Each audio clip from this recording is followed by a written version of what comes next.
Hello guys, আমার নাম কৃষ্ণ দাস। তো আমাদের গ্রামে আজকে বগা হবে আর অনেক লোকজন হবে। তো তোমাদেরকে লোকজন আসার পরে তোমাদেরকে দেখাবো। আর বিকেল বেলায় আসবে মনসা, তখন চান করবে, তখন তোমাদেরকে দেখাবো আবার।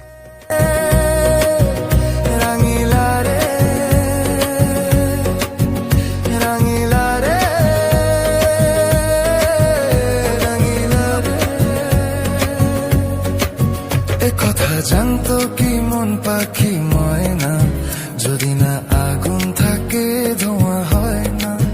এ কথা জানতো কি মন পাখি ময়না, যদি